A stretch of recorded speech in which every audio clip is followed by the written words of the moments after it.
आजा बोल, बीच में आजा बोल,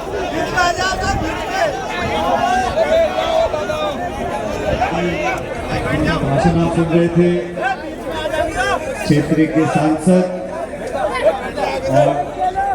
और जबरदस्त नाम राशि वाले, क्योंकि आजकल तो भजन लाल सबसे बड़े लाल भजन लाल जाटव साहब, विधायक नीता जाटव जी, थोड़ा भीम से विधायक घनश्याम मेहर साहब, और दौसा से भी हाल में चुनाव हुआ जहाँ से जीत के आए हमारे नौजवान साथी डीसी भैरवा साहब, उत्तर प्रदेश से समाजवादी पार्टी के विधायक अजय प्रधान जी, पूर्व विधायक राकेश मीणा जी, पूर्व सांसद लोचन मीणा जी, जिया खटाना साहब, इंद्राज गुर्जर साहब, ओम प्रकाश शुक्ला जी, काशीलाल बैरा साहब जिला प्रमुख, ओम प्रकाश मामू जी, रामविलाल ओक साहब, शिवराम मीणा जी जिला अध्यक्ष, पूर्व प्रधान गायत्री मीणा जी, एजाज अहमद साहब, योगेंद्र मावे जी, और पूर्व जिला अध्यक्ष बहुत कड़क नेता रही अलका मीणा जी। अलका जी हम राम नाम को समझो, बहुत दिन बाद किया हम लोगों का, भवी मीणा जी, भगवान साहब शर्मा जी, नरेश जी, विशाल मीणा साहब, और शहादत देने वाले परिवार के सभी सदस्य जिनका आज हम लोगों ने सम्मान किया। आप सबके सामने शेख की मूर्ति का अनावरण हुआ और प्रदीप जी की मूर्ति का अनावरण करने का सौभाग्य हम सबको मिला, और आप सबके सामने आज एक प्रतिमा खड़ी है जो बहुत लंबे समय तक लोगों को, क्षेत्र को, आने वाली पीढ़ियों को प्रेरणा देगी। साथियों, कार्यक्रम के लिए मुझे कुछ दिन पहले जयपुर में क्षेत्र के लोग गए थे, मुझे आवेदन किया, और मुझे खुशी है कि आज इतने सारे लोग जयपुर से, जिले से, आसपास के क्षेत्र से सब लोग यहाँ पर आए इनको सम्मान देने के लिए। और वो व्यक्ति, वो परिवार जो सेना के माध्यम से देश सेवा करता है, बहुत मन पक्का करके अपनी माएँ, अपने बच्चों को, हमारी बहनें, अपने घर वालों को फौज में भेजती हैं। और फौज की नौकरी में घुसना आसान काम नहीं, बहुत लगन, मेहनत, परिश्रम, अनुशासन जो व्यक्ति रखता है। उसके बाद 100 तरह की परीक्षा होती है, फिजिकल, मेडिकल होता है, और फिर जाके वो हरी वर्दी पहनने का सौभाग्य एक नौजवान को मिलता है। फौज की सेवा देश की रक्षा के लिए होती है, और जो फौजी जानता है कि किसी भी दिन दुश्मन का आक्रमण हो सकता है, मेरी जान जा सकती है, जैसे आज हमारे भाई शहीद हुए स्वर्गीय कुलदीप जी, जब उनकी मौत हुई होगी तो उनके जहन में यह सवाल नहीं था कि मैं आज अपनी जान दे रहा हूं तिगरिया के लोगों के लिए, अपने माँ, बहन, भाई, भतीजे, भांजे के लिए, समाज के लिए, धर्म के लिए, राज्य के लिए, वो देश के लिए। तो जो फौज में सेवा करता है वो उन बाधाओं से ऊपर उठ जाता है और पूरे संपूर्ण राष्ट्र की सुरक्षा करने की जिम्मेदारी अपने सीने पर लेता है।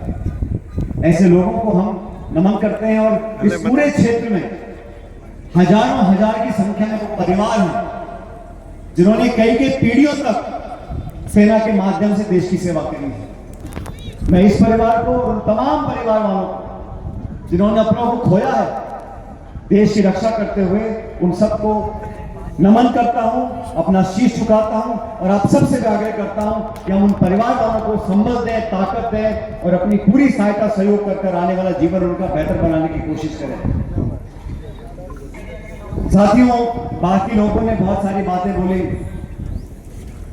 मैं तो सिर्फ इतना कहना चाहता हूं कि आज आप सब यहाँ इकट्ठे हुए हो। मैं देख रहा हूं खेतों में खूब फसल की लावनी चल रही है, लोग काम कर रहे हैं। मैं उम्मीद करता हूं कि हम सबके घरों में खुशियां आए, हमारे किसान भाई आर्थिक रूप से और संबल हो। लेकिन एक बात तय है, इस देश प्रदेश में अगर प्रगति विकास को लेकर आना है, हमें आगे बढ़ना है, तो हमें शिक्षा के माध्यम से, बहन बेटियों को पढ़ाने के माध्यम से अपने परिवार वालों को मजबूत बनाना है। इतनी सारी चुनौतियां देश प्रदेश हमारे सामने है। इतना बड़ा देश, इतनी बड़ी चुनौतियां, नाना प्रकार की भाषा, धर्म, पृष्ठभूमियां, बोली, खाना पीना, रहन सहन, फिर हम सबके अंदर एक देश के प्रति जो समर्पण भाव है, देशभक्ति का भाव है, वो आम बात नहीं। कोस कोस पर बदले पानी, 30 कोस पर वाणी। इतनी विभिन्नता है, फिर भी इस भारत माता के लिए हम सब लोग हैं। अलग अलग विचारधारा हो सकती है, अलग अलग दल के लोग बैठे हो सकते हैं, लेकिन देशभक्त वो होता है जो खुद अपनी सोच को पीछे रखकर देश की सोच को आगे रखे। और हमारी नौजवान पीढ़ी से मैं उम्मीद रखता हूं, जो संस्कार हमको मिले हैं उन्हें आगे बढ़ाना होगा।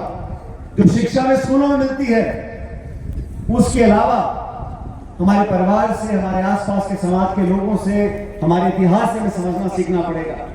एकजुटता रहती है, प्यार भाईचारा रहता है तो विकास भी होता है, प्रगति भी होती है। आप सबसे मैं आग्रह करूंगा, शिक्षा पर हम लोग ध्यान दें।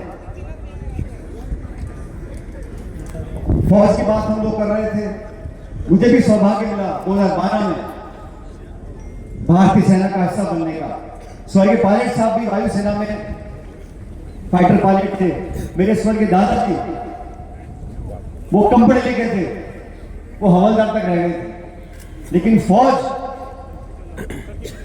इस देश में फौज के प्रति जो भावना है, दुनिया में 200 देश हैं, किसी देश के नागरिकों में फौज के प्रति वो भावना नहीं जो हमारे देश के अंदर है। और कुछ ये है, हम लोग हमारी मिट्टी से प्यार करते हैं, मातृभूमि से प्यार करते हैं, एक दूसरे से प्यार करते हैं। देशभक्ति की भावना तब तक पैदा नहीं होती जब तक आपसी प्रेम और भाईचारा नहीं होता। हमारा आपस में झगड़ेंगे, दरारें पैदा होगी, नफरत पैदा होगी, तुम देश प्रेम नहीं कर सकते। फौज की बात ये राजनीतिक मंच नहीं है, लेकिन जो हकीकत बयान करनी चाहिए। फौज में घुसने के लिए लाखों लाख बच्चे तैयारी करते हैं। मुझे दुख है कि सत्ता में बैठे लोगों ने फौज की नौकरी को भी अपने मनमाने तरीके से कम करने का काम किया। 4 साल की नौकरी और फिर रवाना करने का काम कर रहे हैं। मतलब खुद तो आप 5-5 साल चुनाव लड़के 15-15, 20-20 साल सत्ता भोगो, और जो टावर छोड़े नौकरी करना चाहते हैं उनको 4 साल नौकरी में छुट्टी कर दो। खुद के लिए तो 3-3 टर्म, और जो फौज नौकरी करते हैं तो 4 साल नौकरी करके घर भेजो। 20-22-21 साल की उम्र में अब रिटायरमेंट कर दो, ये सही नहीं है। हमने तो इसका विरोध किया। मैंने कहा आपको बचत करनी है, पैसा कम खर्च करना है, 100 तरीके और है। एक सोच बन गई है, आप समय जाया करोगे नाम बदलने में, इतिहास बदलने में, खोद खोद कर मंदिर ढूंढने में। लेकिन जब फौज की बात आती है, उन परिवारों की मदद करने के लिए, सहायता करने के लिए जो कोष है उसको बढ़ा नहीं सकते। अग्निवीर के नाम से स्कीम चलाई है, उसमें 4 साल के बाद बच्चों को आप घर भेजना चाहते हैं। किसानों के हमारे क्या हाल है? किसान के फसल की खरीद के लिए हमने कहा है कानून बनना चाहिए, समर्थन मूल्य पर कानून बने, इसमें सबकी सहमति है, बस उनकी सहमति नहीं है जो देश को चला रहे हैं। जब फसल खरीद होती है तो समर्थन मूल्य की घोषणा होती है, लेकिन आप और हम जानते हैं कि समर्थन मूल्य पर खरीद होती नहीं। इस पर कानून बनना चाहिए, इस सोच को लेकर हम आगे बढ़े। इस क्षेत्र में जब मैं आया हूं, आपने संपूर्ण प्यार आशीर्वाद दिया है, और यहां के लोगों ने आज से नहीं, दशकों से हम सब लोगों को बहुत ताकत दी है। ये बात सच है।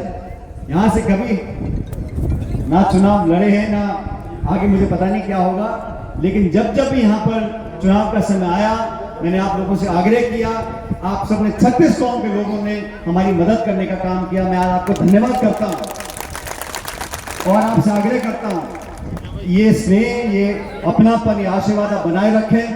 आपने पिछले चुनावों में, ये अनीता जी खड़ी हैं, मुझे याद है जब मैं चुनाव प्रचार में आपकी सभा करने आया था, तो आज तो फिर भी बोल गई 1.5-2 मिनट। उस दिन तो अच्छा आप ही बोल लो, मुझे बोलने नहीं। मैंने कभी आप उम्मीदवार हो तो बोलनी चाहिए। तो आप सबने उस समय भी हमारी मदद करी। फिर लोकसभा के चुनाव आए, उस समय भी आप सब लोगों ने मिलकर, सभी जाति बिरादरी के लोगों ने मिलकर भजन लाल जी को यहाँ से अपना सांसद बनाया। और मैं बता रहा था भी, अतुल जी बैठे, मैंने कहा भाई भजन लाल जी का, मैं कहा नाम में कुछ खेल है। पहले उपचुनाव जीत गए, फिर विधानसभा जीत गए, फिर मंत्री बन गए, थोड़ी देर के लिए चुनाव हारे, फिर सांसद बन गए। तो जो नाम है इसमें कुछ कमाल है कि भजन लाल वाले की भी किस्मत चमक रही है और आपकी भी किस्मत चमक रही है। तो ये नाम राशि जो है बड़ा जोर मार रही है आजकल, और आने वाले समय में आप और आगे बढ़ो, ताकतवर बनो, क्षेत्र की सेवा करते रहो। मैं फिर कहना चाहता हूँ, हम सब लोग जो वोट लेकर जाते हैं, वोट आप लोग एक बार देते हो, लेकिन वोट का ऋण, वोट का एहसान उतारने के लिए हमारे पास 5 साल भी कम पड़ जाते हैं। मैं पूरी उम्मीद करता हूं कि अनीता जी, भजन लाल जी और सब लोग साथ ही आपकी सेवा करते रहेंगे। टिकरिया के लिए, हिंडौन के लिए, करौली के लिए, जो जो आप लोग चाहोगे, मिलकर हम विधानसभा में मांगों को उठाएंगे। आप सब ने शानदार आयोजन किया, इतने सारे लोग यहाँ पर आए, और इस शहादत देने वाले हमारे परिवार को, उन सबको हम नमन करते हुए आपका कोटि कोटि में धन्यवाद करता हूं। और आप उम्मीद करता हूं कि आप लोग हमेशा फलो फूलो आगे बढ़ो, भगवान आपको खुश रखे। बहुत बहुत धन्यवाद। राम राम साहब।